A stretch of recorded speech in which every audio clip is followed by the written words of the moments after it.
I thought that was really cool to hear because we've been talking about how these next generations coming up, like, it's great to have blockbusters, but they're all IP from 30 years ago. Yes. Or weirdly, not even 10 years ago. So Yes. it's not special yet. Mm-hmm. So what is the stuff for that audience? What is going to be their next big thing? I feel like Project Hail Mary is a great example. This is the Off the Break Podcast, your podcast dedicated to current movie theater news, operations, and insights from the people that book the movies. Welcome back to another episode of Off the Break Podcast. I'm Kyle, and joining me today is only Alyssa. Woo! Schedules have been crazy this last little while, and it just has gone down to you and me now. I know. God, just a team of two. On like one of the biggest weekends of 2026. I know. Like the worst timing. I know. Come on, guys. So yeah, it feels a little emptier. I swear we're more echoey compared to our It feels like three-person. it. It feels a little bit like a void. Yeah. It's kind of strange. Yeah. It also feels like we're on the Big Picture podcast, so if there's any fans out there of that on top of this, there's your parallels, I guess. But yeah, let's talk about the big weekend, obviously, with Project Hail Mary blowing the doors off with its 75 to 80 million range opening. Yeah, which is super exciting. We were hoping that was going to be the case, and it did, honestly. I mean, even bigger than I thought. I was hoping for that, but it's just awesome to see it actually come to fruition. You know, it's always safe to be a little hesitant, like, oh, we know it's going to be big, but to really have it hit is just awesome. Yeah, I'm now kicking myself for being pessimistic about how this movie could open. It's hard not to be. I don't know. It's just so easy to try and be on the safe side, and obviously when we were booking it, it was the, hey, no, this is in and of itself kind of a Hail Mary for, I mean, obviously Amazon has more product lined up, but this was a big one to start it off with. And we were convincing them, like, hey, there's the book audience, so you have that established audience who should go see the movie, but also in and of itself, the tracking was great. So for both sides of it, it was screaming for it, but we were still at the back of our mind, like, okay, please let it do it. Please let it do it. Yeah. We always have a lot of false hopes when it comes to projections, especially weirdly in the Ryan Gosling section of his filmographies. I for myself was definitely having PTSD from The Fall Guy, which was a movie came out a few years back.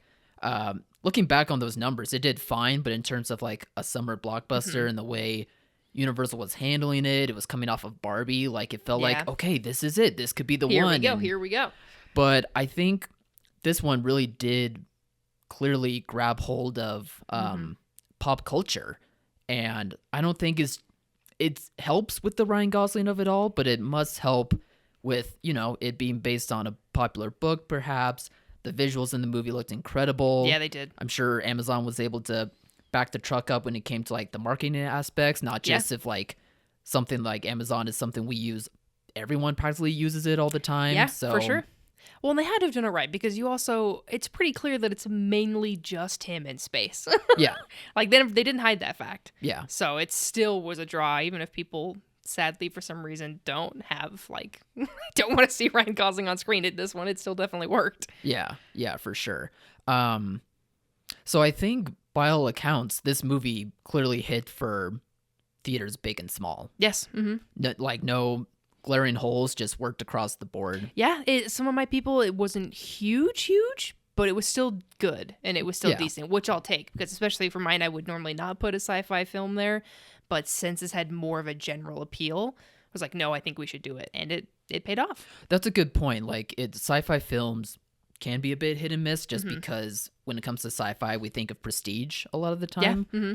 I think for Project Hail Mary, maybe like come award season, there could be a prestige aspect looking ahead on things, but not to where it's a turnoff for audiences. In fact, I think this will help like audiences be brought in, not just for it being a mainstream movie for everyone to enjoy, but also just has such a big spectacle and production to it that you can't help but admire it and like give it accolades. Yeah. Well, and people, they're also really hitting the social media advertising for it. Okay. Like I was talking with my family, there was I will talk more about the movie later because we both went and saw it. But they did a Rocky stream on TikTok. Oh yeah. Where you could Did watch you see it? Rocky sleep. Yeah, he was just sleeping in his little Right. tunnel, because that's part of the movie is you have to watch them sleep or else they're going to be in danger because they're just out for the species. count. Rocky's species. Yeah. And so they just had a stream on TikTok. There was just, you watch Rocky sleep, and everybody was there and commenting. And then after the fact, he woke up and said, I think like 72,000 people tuned in and watched him sleep. Wow. And yeah. I mean, I think that works really well for like how we get entertainment now as well. Yeah. Just like Twitch streamers, how many people out there just casually watch Twitch streamers for me. Yeah, times on I'll end. have it on in the background if whatever, but streaming is such a big part of it, whether it's TikTok or Twitch or what have you. And so for them to also harness that, and for a character who's so lovable, it just was a perfect opportunity. And I think they did the smart thing by doing it after the release of the movie. Yes. I think if you do it beforehand, it's not going to make sense. No. For a lot of people, you have to see the movie to like get why you would watch this rock puppet. Yeah. And they were like, oh, hey, it was a really big week for Rocky, so he's tired. Yeah, so come exactly. help him out. Playing off of that. Yeah. Well, in the weeks to follow then, like, let's talk about the outlook of things. Do we think that it's going to hold up strongly, or do we think that Mario will cause issuing necessarily? Do you have a vibe on it yet? I mean, I think inherently Mario's definitely gonna plow through a lot, but we have like I 2 have weeks faith from it now. We do. I think it'll hold up decent. I'm sure. Obviously, there's still gonna be a drop because there always is, but I feel like there's an encouragement factor of. I think word of mouth for this one will be bigger than other ones in the past. I feel like people are gonna go see it again. Like my family went and saw it, and then now Austin's going to go with his family and go see it because we all read the book. But then there's also people who were like, oh my God, go, Rocky's so cute. Let's go watch Rocky. Yeah. Like even for that sake or for anything, I feel like there's going to be more of a pull for this one. I don't know, because it just feels so approachable, and it was fun. Like God, it was a funny movie too. For sure. So I feel like the drop, I hope, won't be as big for this one.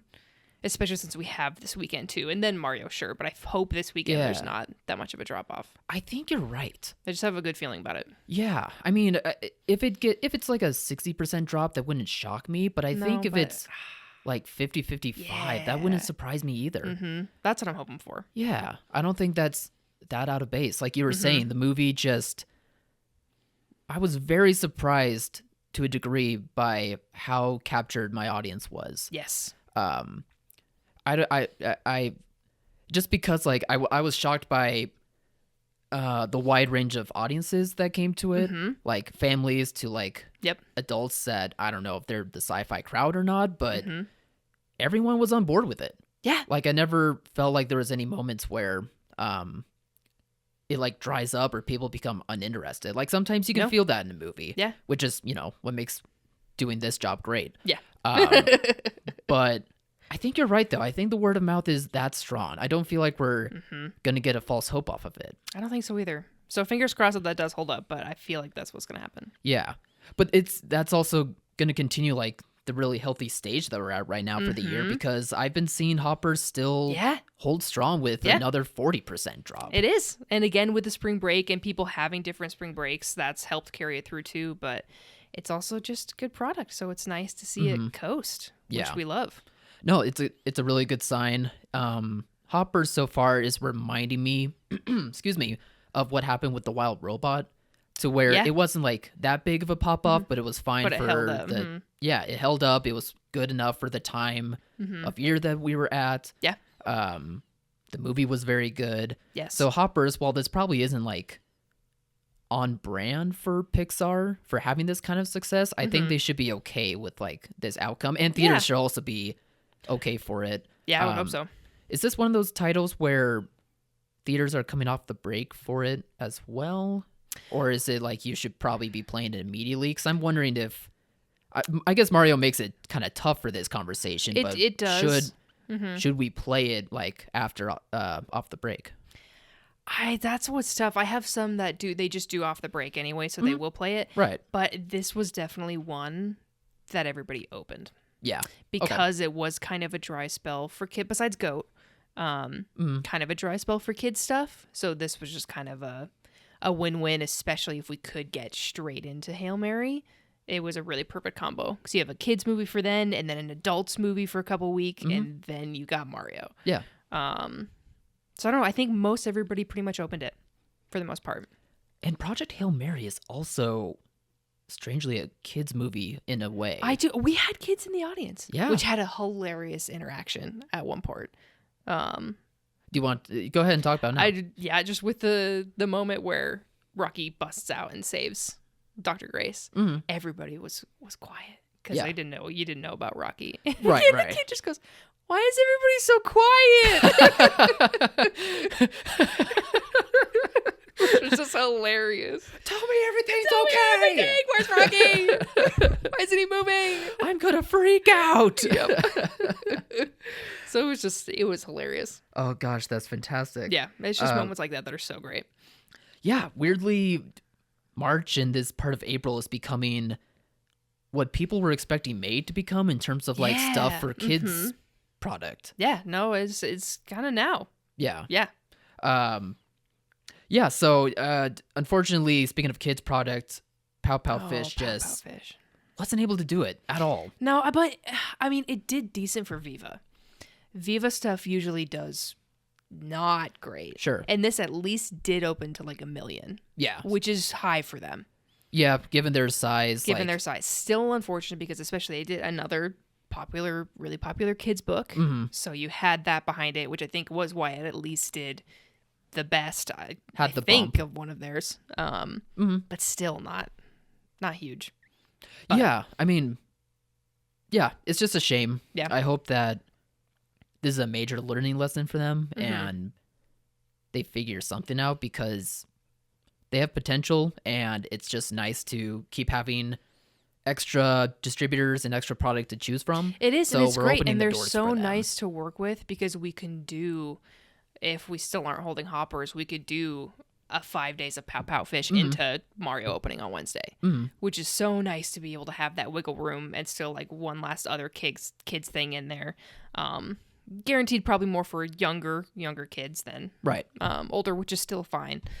But no, it's just disappointing. They're definitely going in the right direction. I mean, and they're getting more. The cast is getting better and better. I mean, they had Charlie the Wonder Dog, which was Owen Wilson, right? Yeah, which still didn't break 1 million, I don't think, but was still higher than the last one. And then we had this one, and with Nick Offerman and a handful of other people, and that did the best. So I hope they keep climbing.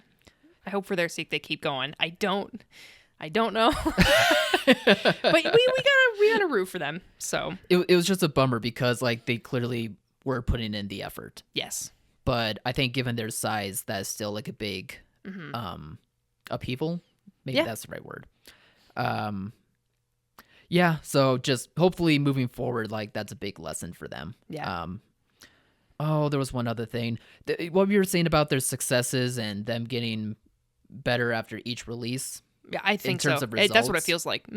It's not to the same level with this comparison, but A24 is kind of in that same realm for me. I was complaining about them last week. I don't need to harp on them too much this week, but it's just reminding me of that, of like, when's that barrier gonna break? God, we're just punching it and just hope it comes through, you know? For sure.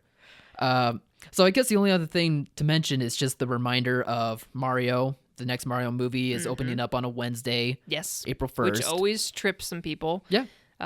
Which again, obviously, if you're not open those days, like you don't have to open it early. You can open it on Friday, on April 3rd.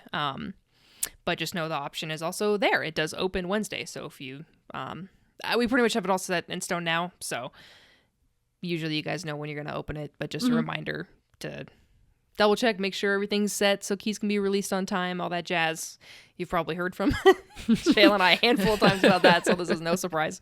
But just a reminder to make sure all your ducks in a row, make sure everything's clean, ready to go for next week. It's just going to help a lot so that things aren't a mess next week. Yeah, I mean, just reminding when it comes to these big releases that are going to have a lot of audiences, the last thing you want is for your movie to not play. Yes. Oh my God. Yes, please. Oh God. Check your content. Check everything. Yeah, totally. So, just triple check, make sure everything's ready to go, especially for a big release like this. Hopefully with Project Hail Mary, they, Yeah.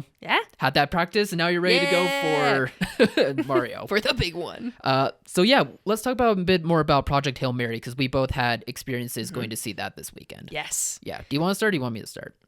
I feel like you should. We have different views on it. I went out to see it in IMAX. God, yeah, you just got to start with that. And I'm glad I made that choice. Yeah. We just don't have an IMAX near us, so I travel for Sad day. some of the movies. Otherwise, I just support what we have here locally. But it was well worth it for me. I'm sure that the movie looks amazing on any sort of screen, any sort of size. But IMAX, it was clearly made for. It was executed very well. And it was a blast to watch. Like what I was saying about the accolades that this movie could receive, like it does feel like the next big sci-fi epic, or at least the big sci-fi adventure where it's well worth your money and well worth your time. Yes. And again, just for all ages as well, which I was able to read the book beforehand. I didn't really realize that it was approachable for almost all ages in a sense. You wouldn't have really thought so. Yeah. Not that it came across as adult, and the book doesn't really come it's across not childish, as adult. it's not adult. But it's not obviously the book is very science heavy, but it's also a really good way that he lays it out in layman's terms so you can understand it. But it really would be good for all ages. Yeah, I realized that between the audience I was with and Ken was talking about taking his son to see it, who is a middle schooler. He's getting to his teenage years. And I thought that was really cool to hear, because we've been talking about how these next generations coming up, like it's great to have blockbusters, but they're all IP from 30 years ago. Yes. Or weirdly, not even 10 years ago. So it's not special yet. So what is the stuff for that audience? What is going to be their next big thing? I feel like Project Hail Mary is a great example. Like, it's based on a book, but at least it'll make kids read the book or be interested in space. That's what they said. I mean, they took their son and he loved it, and he's like, okay, now can I read the book? Yeah. I was like, that's awesome. Yeah. That's such a great circle. Absolutely. Like, I love that so much. I mean, it could be their ET. I mean, I'm so here for the cute, dependable, awesome sidekick. Yeah, it's a trope that works. I mean, it does. It really does. Mandalorian and Grogu, we're about to have that movie in a few months. We'll see how that does. But Project Hail Mary, like, it's just so approachable for all audiences, which is fantastic, because that means that a lot of audiences, like, currently feel divided on all sorts of levels. So at least, like, this is one of those movies, strangely like Top Gun Maverick, for example, where everyone can enjoy it. Yeah, for sure. It kind of reminded me of that in that way. But Ryan Gosling also is just a great lead. The buddy aspect with him working off of a puppet, which is fantastic. Yes, like, so great. Such a great lesson for Hollywood to take note of, I think. Yes, please. Puppets exist and puppeteers exist, please. And yeah, it just, the special effects never feel like they're glaring. They feel like they're because they didn't use authentic. green screen. Like for like the ship, they made the ship like I mean, okay, not the ship, but like the interior of the set. Right. Was all practical, which is so cool. Yeah. There's just so much can be done with practical and not CGI. Yeah. And it's nice to see that success. And with, I mean, it's funny because Mandalorian Grogu, they have the puppet, which is great. Yeah. But they've seen through their aesthetics and their use of special effects. Like, they still don't feel lived in an experience, while Project Hail Mary does. Yes. And that's because they use more practical stuff compared to what that show and that movie is, in my opinion. Like, it's a great comparison on, like, what we're talking about between the differences. And now this makes me feel comfortable about Amazon being taken seriously as a distributor now. Yeah, for real. I mean, granted, not all movies are going to be hits no matter how hard you try, but... No, but it's a great start. Yeah. I mean, obviously they've still had stuff, but this still feels like the initiation of them into the market, you know? And then what, Sheep Detectives is next for them, I think? I think that's going to be a surprise. It looks so cute. Yeah. I mean, even if it's, I don't know, what's a good comparison? Those Peter Rabbit movies. Yeah. If it can do a little better than that, like, I think that's really good. I think so. And the cast they have is great, too. So I feel like that'll be fun. But anyways. So, yeah, I've rattled off enough. Like, please chime in with your No, thoughts. I mean, mine is just classic. I love the book. Not what I was expecting based on the book. And that's really it. I feel bad to harp on it because I don't want to harp on it. Because I think for especially general audiences who didn't read the book, I feel like would really love it. I think so, because the crowd I went to was that crowd. Mm-hmm. Yeah. And even me, I still thought it was a good movie. I thought they did Rocky great. I wasn't a huge fan of... I like Ryan Gosling, and I will absolutely go see him in anything. Yeah. But for me, he wasn't the character from the book, so that was really disjointed for me and some other plot stuff. But, I mean, on the whole, it was still just fun. It was so fun to go to a packed house, which is sadly rare here, at least, I feel like. And just have everybody laughing and just the reactions. It was so fun. It was so cool to be a part of that. Yeah, I think... Because it's funny. Like we said earlier, it's a funny movie. And it doesn't... I mean, the humor, I think the book is funny and made me laugh, but not as much as seeing it, which is what's fun. I think as someone that has read the book, I can understand why some of the things in the movie don't land as well as it does in the book. I think the one upside from the book to a movie adaptation here is that the humor... was improved on. Yeah. I felt like the humor in the book, it's fine, but it's something about it feels a bit aged out or a bit too immature for me personally. But I think for some reason the movie and its humor felt like it was a bit more up to date. Brought it a little more into the modern age. Yeah. Yeah. They knew their audience. I don't know. Which is so crazy because it's a movie for everyone. I keep saying that. No, because I genuinely would not have said that. And then after watching it, I'm like, yeah, everybody can watch this, it's just exciting. It's so fun to see. So if you haven't read the book, go read it.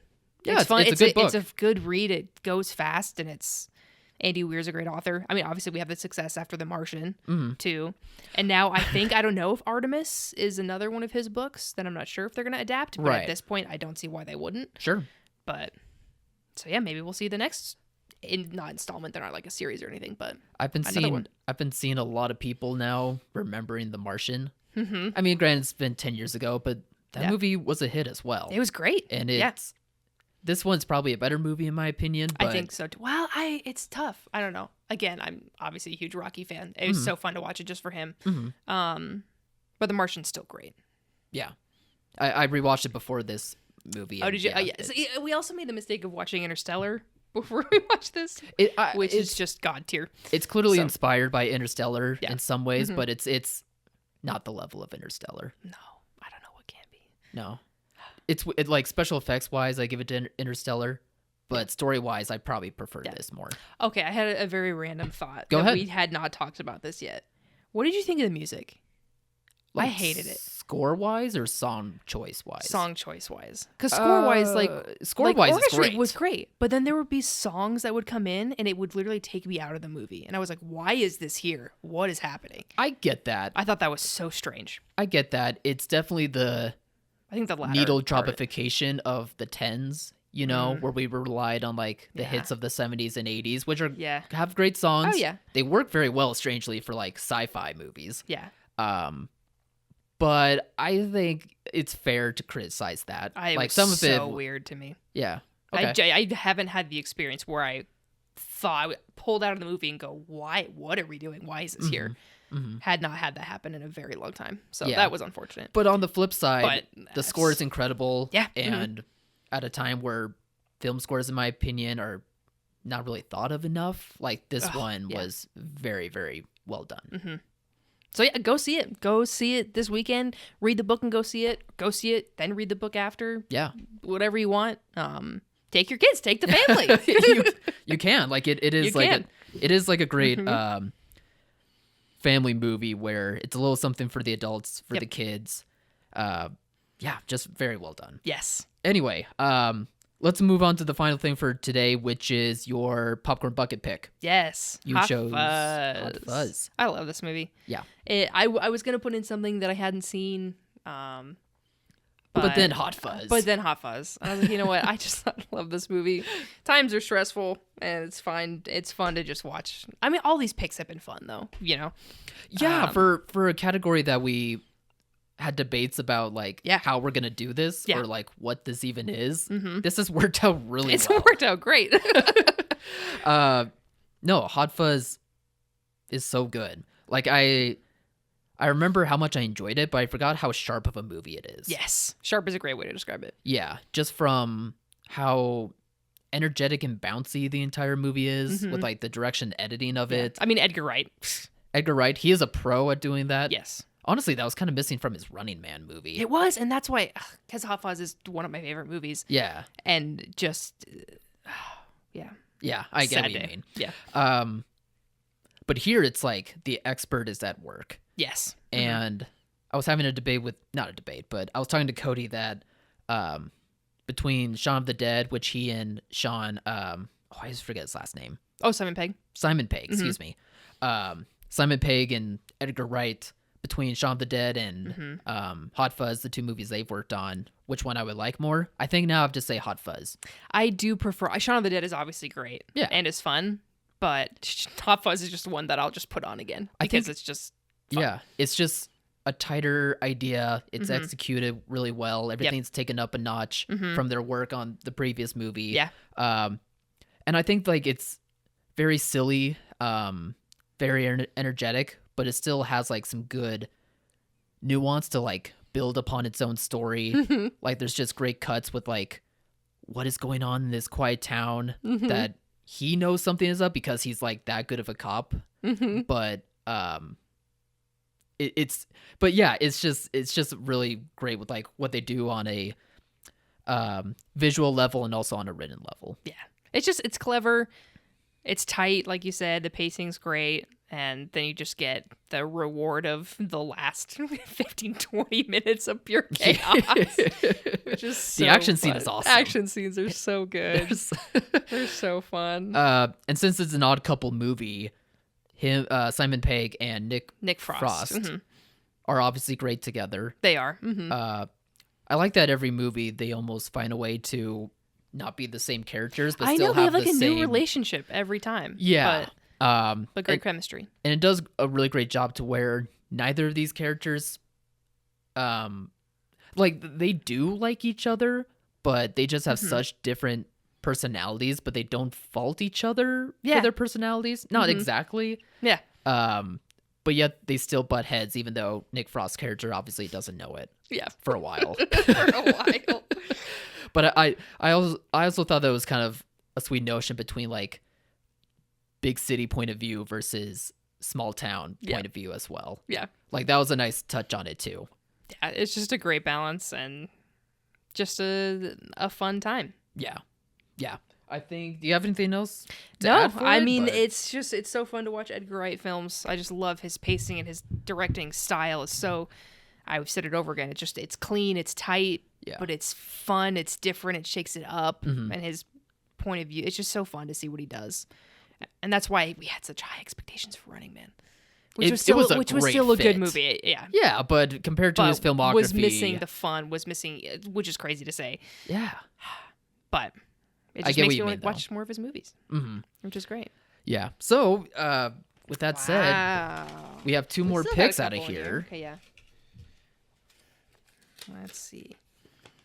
48 Hours. And that should be Parentheses, 1982. Eddie Murphy's film debut. This one was his film debut. Okay. Wow. I don't think I've seen this. I definitely haven't seen it. Thanks to our mystery contributor. Who's Eddie Murphy off against in that? I don't I'm know. gonna leave it up to be a surprise. Yeah. But that could be fun, especially for Eddie Murphy. Yeah. And 80s. I mean. Yeah. You've seen Beverly Hills Cop, right? Yes. Okay. Mm-hmm. Been a minute, but yeah. Yeah. Those two of the three movies are great. And then there's a third one. And then one exists. Does that happen anymore with the third movie not being as good? That was a thing for years. It was a thing for years. I'm trying to think of what has thirds. I mean, obviously we have the series that are just based on books, right? So inevitably they're just going to exist and there's going to be more. Right. But I don't know. Now, God, for everything else, we're up to like the 5s and 6s of things. Yeah, true. Like, so I'm trying like to the think threes of actually something. did land. Yeah. John Wick 3 was good. Yeah. Toy Story 3 was good. Toy Story 3 was good. But something new. Dune 3, I guess we'll find out. We'll find out there. No Way Home, I guess you can count as a 3. Yeah, I guess so. It Which is, yeah. It's fine. I think it's fine. It's fine. Okay. But I We'll mean, have to unpack that when Spider-Man comes around. but they did get to continue. They did. So They did. Yeah, I don't know. it's funny. The art of the three is dead. Yeah. But I guess that's a good thing too. I don't know. I don't know. Give us more original IP. Yeah, that's just always the messaging at the end of the day. It is. So yeah, with that said, I think that's gonna wrap up our episode for today. Again, it's just the two of us, so Yep. I don't Thanks know for how much hanging out with us. Yeah, I don't know how much more we can add on other than Yeah. Project Hail Mary, 2 thumbs up. Woo! And we're gonna Or continue. thumbs down. Oh yeah, for Rocky. For Rocky, thumbs down. Yeah, that's right. Had to have read the book or seen the movie. Holy. But otherwise, yeah, keep enjoying that movie, doing well. Yes. We believe in it still. And Mario will be around the corner before we know it with that Wednesday opening. So again, just triple check, quadruple check that you're ready to go. It's going to be a big one. Yep. All right. So have a great weekend. Take care, everybody.